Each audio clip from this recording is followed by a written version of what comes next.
Bom dia, pessoal. Muito bom aqui, agradecendo o convite. Muito feliz por estar aqui. Eu vim acompanhando desde manhã e exatamente praticando essa história do Phygital, né? Comecei assistindo em casa aqui e estou aqui presencialmente. Vou ficar aqui mais um tempo e possivelmente depois eu vou para o Phygital. Mas o que eu queria compartilhar com vocês hoje é essa história de Big Data, como que os dados orientam a estratégia. Bom, eu poderia aqui encher essa tela que vocês estão vendo com várias coisas que eu fiz ao longo e que eu me orgulho muito. Mas eu vou aproveitar até o meu tema e vou convidar vocês nas principais redes sociais a procurarem @KleberPinto. Eu consegui fazer isso, de marcar ali, aproveitando até a fala do Gabriel, do Rodrigo, dos outros colegas aqui, aproveitando um pouquinho essa fala deles, eu consegui o meu @, nas principais redes. Então, tá aí para quem quiser me conhecer, mas de maneira geral, sou professor da Belas Artes com muito orgulho, parceiro aqui da Infobranding e pela Midiaria.com, que é a minha agência há 10 anos também, e a gente acredita muito no que o Infobranding fala, é a questão de propósito, e a gente defende muito a questão de prosperidade por meio da comunicação. Além disso, eu sou mestre em tecnologia da inteligência e design digital, especialista em comunicação corporativa e jornalista de formação. Isso é um pouquinho do meu Big Data. E daí, vindo para cá, na verdade, isso é uma coisa que está no meu pensamento já há uma semana. Eu não sei a rede social de vocês, principalmente o Instagram, mas a minha foi populada os stories nas últimas 2 semanas do que os meus amigos, os meus familiares estão escutando no Spotify. Eu não sei se vocês já fizeram a retrospectiva de vocês. Eu fiz a minha, eu cliquei ali, fiz a minha e conferi o que exatamente o Spotify está falando sobre o Kleber, pelo menos em 2021. Bom, o Spotify está mostrando para a gente algumas coisas bem interessantes. Se vocês olharem aí, vocês vão ver que o Spotify mostra para a gente quantos minutos a gente passou na plataforma nos últimos tempos, o nosso artista do ano, a nossa música do ano, o nosso gênero, quais os gêneros que a gente ouviu, quais os podcasts que a gente escutou, e uma série de outras informações que estão de uma forma muito divertida, muito gamificada dentro da própria plataforma. A gente acaba descobrindo um pouco da gente, né? Ainda mais em tempos que a gente ficou muito isolado, muito dentro de casa. O Spotify foi essa marca que esteve com a gente. Aqui estão, por exemplo, um pouquinho do Kleber em 2021. Eu aí passei 9.419 minutos escutando Spotify. Escutei 43 gêneros diferentes, né? E daí você vê qual gênero que eu escutei mais. Eu não sabia, de verdade. Mas o gênero que eu mais escutei, o meu top one ali, é nova MPB. Depois eu até fui analisar um pouquinho esses dados e falei assim, nossa, é verdade, né? Escutei muita gente nova e música brasileira nesse ano. Bom, outras coisas que são legais que a plataforma... E ela traz ainda nessa retrospectiva até um pouquinho do comparativo você em relação aos outros usuários da plataforma. E tem uma coisa muito legal, que é esse quadro rosa e verde, que é a sua aura musical em 2021. Olha que legal. Isso é com base em dados.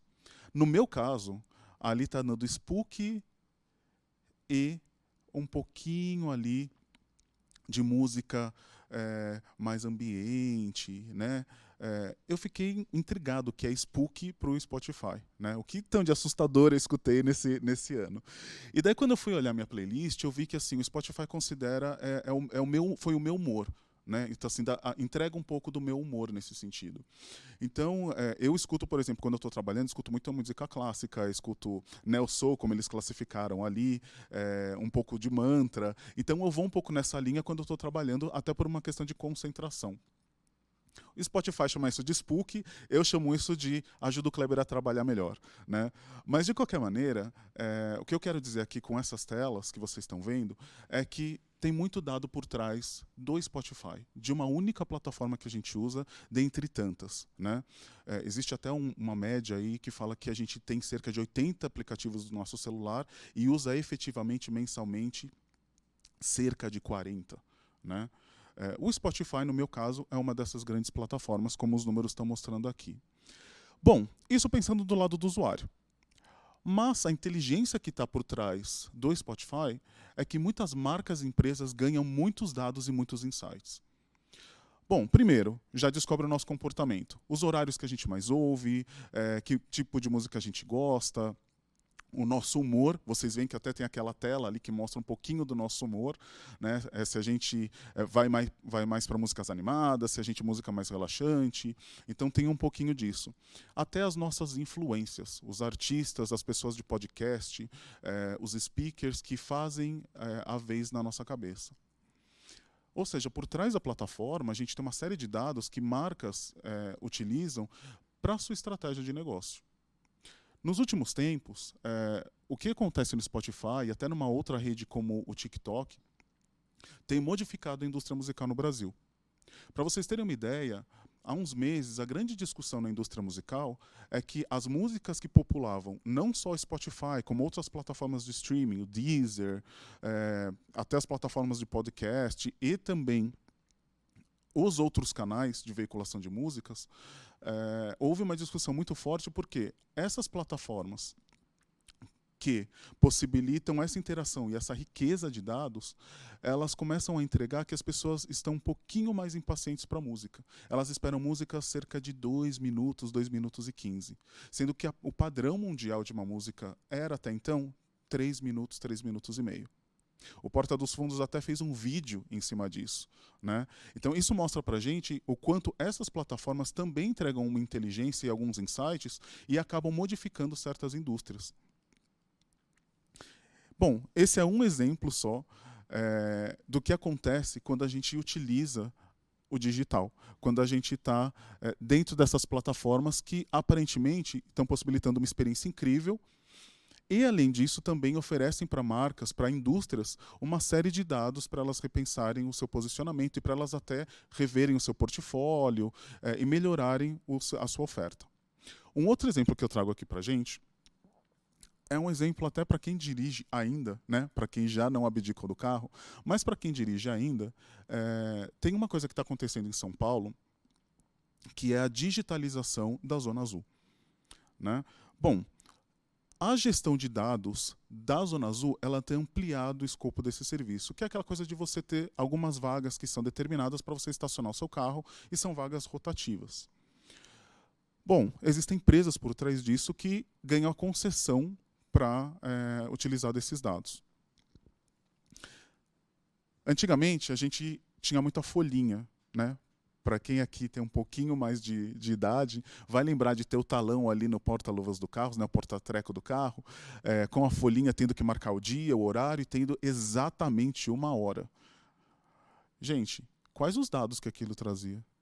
Né? Assim, pensando hoje, né, em 2021, quais os dados que aquilo trazia, a não ser o que estava escrito à caneta ali? Bom, alguns bons anos depois, em 2021, hoje a gente tem aplicativos que nos possibilitam fazer essa gestão, né? Como usuário, a gente até tem aí um aplicativo que você compra a Zona Azul e você renova automaticamente. Vocês podem imaginar a quantidade de dados e a quantidade de coisas agregadas com essa digitalização? De uma coisa que aparentemente é simples? Bom, vamos lá. A Estapar, utilizando desses dados e utilizando de uma gestão de toda essa informação que circula a cada minuto, promoveu no aplicativo dela os seguintes benefícios para a gente. Você faz a compra e ativação do seu Zona Azul sem sair do veículo. Lembra que antes você tinha que sair, procurar uma banca de jornal, revista, você tinha que ver se tinha alguém na rua, e não tinha, né? E daí você entrava em desespero. Bom, pelo app você já faz isso. Antes disso até, pelo próprio app, você localiza a vaga e depois que você estacionou, você ainda tem qual a hora para renovar. O próprio aplicativo fala, você quer renovar, Kleber? Bom, outra coisa, até pela nossa dinâmica aqui. Esqueceu onde estacionou o carro, não tem problema. Você abre o app, pela geolocalização, ele leva você de volta para o seu carro. Olha só a quantidade de dados que estão envolvidos aqui para promover uma experiência melhor para a gente. Legal, só para ter uma ideia de outros números aqui. Só na capital paulista a gente tem 51 mil vagas dentro desse parâmetro de Zona Azul. Dentro do aplicativo, são cerca de 1,5 milhão de usuários, de motoristas. Só agora, durante a pandemia, de março de 2020 até agora novembro, fechamento de novembro, a Estapar contabilizou 100 mil transações por dia de pessoas utilizando essa plataforma. Bom, o que eu quero dizer com tudo isso? Com todos esses dados gerados, a Estapar, e se a gente olhar a marca aqui, para quem reconhece ou consegue lembrar do nome, vai lembrar aqui que a marca Estapar ela era estacionamento. E a Estapar ela também vem se reinventando por conta dos novos tempos e por conta de uma gestão de dados muito bem feita. Bom, a Estapar hoje, com esse aplicativo, que chama Vaga Inteligente, já está disponível em 20 cidades aqui no Brasil, ele consegue traçar mapas sobre os horários de pico em determinadas regiões, por geolocalização, consegue redistribuir fluxos de veículos de locais que estão entupidos para locais onde existe ainda a possibilidade de você não só encontrar vaga, mas fazer com que o trânsito flua melhor. E olha uma coisa que a gente começa a perceber. Só com essa gestão também se combate não só o tráfego, mas a poluição, a emissão de CO2, contribuindo para a sustentabilidade e até para o comércio local. Porque você imagina que áreas que antes não eram populadas por veículos começam a ser populadas por veículos e ganha o comércio onde tem essas vagas que antes ninguém sabia que existiam e agora estão à disposição dos usuários da plataforma e dos motoristas. Olha quanta coisa está em torno de uma boa gestão de dados. Bom, mas a Estapar não está pensando só nisso para agora, não. Ela já começa a olhar esses dados e pensar num futuro muito breve. Olha a ideia da empresa, olha a ideia dessa marca, que até alguns anos atrás a gente associava a estacionamento nem de shopping, mas alguns estacionamentos de rua que estão desaparecendo e outras coisas muito no físico. A empresa agora pensa no digital.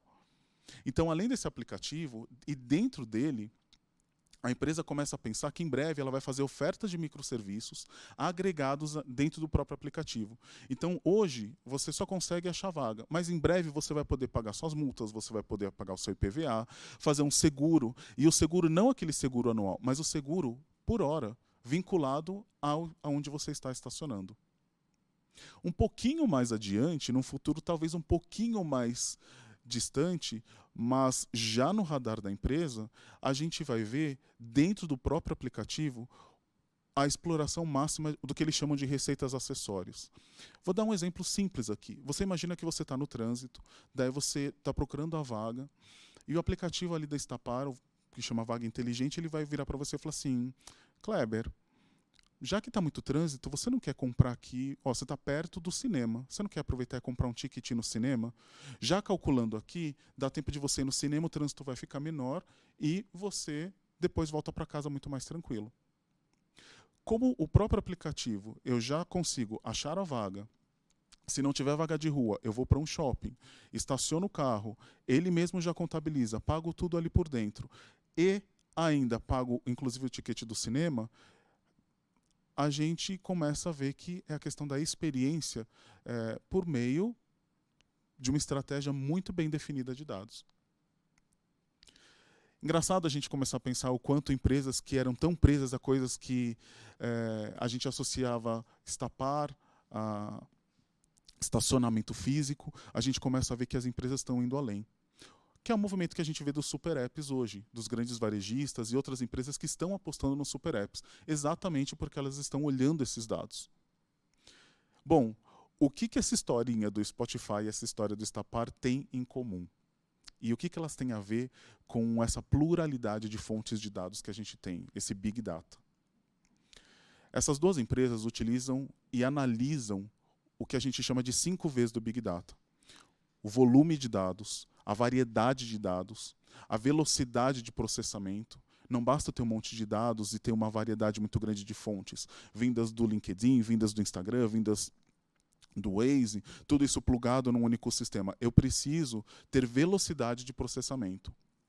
Uma coisa que é muito importante para a gente também, como usuário final, é a veracidade, se aquela informação procede, se aquela vaga realmente vai estar ali quando eu precisar, quando eu estiver dentro do aplicativo, ou se aquela faixa que o Spotify está falando que é a faixa que eu mais ouço, se realmente ela faz sentido, se não é um equívoco da plataforma. Ou seja, precisa ter veracidade. E esse último V tem muito a ver com os nossos parceiros aqui do Infobranding, com as nossas defesas aqui, que é a questão do valor. O quanto esse V de valor também é valorizado. Porque é aqui que a gente se conecta com esses aplicativos, com essas plataformas e com os produtos e serviços que são ofertados para a gente. Bom, mas essa não é a realidade de todas as empresas, né? A gente está falando de grandes empresas aqui, mas no Brasil, no mundo, na verdade, não é a grande realidade. Agora, em 2021, a KPMG apresentou no Web Summit em Lisboa, e eu participei dessa palestra, assim, tive a felicidade de participar dessa palestra, de ouvir do CDO da KPMG comentando que 57% das empresas não têm uma estratégia de dados. Vamos pensar, gente, qual o volume de dados que as empresas têm, e eu nem estou falando de inteligência artificial, estou falando muitas vezes de dados que podem estar numa planilha de Excel. As empresas, a partir disso, elas não têm estratégia de dados. 32% conhecem, de fato, os dados que coletam de seus consumidores. É muito pouco, né? Ou seja, tem muita coisa para ser explorada aqui. E daí tem uma fala muito bacana do François Xavier Perriel, ele é CDO da JCDecaux. E também no Web Summit, ele lançou uma frase que fez muita gente ficar pensativa. Dados não são a estratégia, mas eles são a base dos negócios. E essa frase é muito importante quando a gente pensa que preciso fazer uma estratégia, os dados são a minha estratégia. Não, os dados são a base do seu negócio. A partir disso, você vai ter insumos para fazer várias estratégias de marketing, o seu plano de negócios, a parte logística, dependendo do seu... Quando a gente fala de varejo, né, da multicanalidade de varejo, a partir de dados você consegue fazer algumas estratégias. Bom, além disso, além desse ponto em comum dessas duas histórias de Spotify e Estapar, o que a gente aprende com essas duas marcas, né? E marcas que a gente consome hoje, principalmente o Spotify, que mexe com entretenimento. Se a gente pensar o que essas empresas têm feito, eu diria para vocês que essas empresas têm focado em 3 pontos. Na experiência individual. Então, quando a gente olha o exemplo do Spotify, é exatamente isso. É focar na experiência individual, eu promover uma aproximação com o meu consumidor, de forma que ele fala, nossa, isso foi desenhado para o Kleber. A experiência que eu tive no Spotify, na minha retrospectiva, é muito diferente de que cada um aqui nesse evento e cada um que está nos acompanhando aqui no evento Phygital. Porque é essa questão da individualização que os dados nos permitem, né? Que uma boa gestão de dados nos permite. O segundo ponto é na contribuição coletiva. A Estapar, ela pensa nisso, usando aqui o exemplo da Estapar que eu trouxe. Permite uma mobilidade urbana melhor, pensa na emissão de CO2, pensa na sustentabilidade, não só do negócio da empresa, mas a contribuição que ela faz para a sociedade. E muito importante que essas duas marcas fazem brilhantemente, elas também focam no valor para a marca. Então, quando a gente olha o Spotify hoje, todo mundo tem alguma boa lembrança de Spotify, porque a plataforma está sempre nos acompanhando. A Estapar tem desenhado isso também, tem focado muito a sua estratégia para isso, para fazer com que a marca Estapar não seja só lembrada por estacionamentos para colocar o carro, mas também por uma experiência mais coletiva e também individual. Bom, então aí os meus dados, o meu e-mail, o meu arroba, o arroba da Mediaria.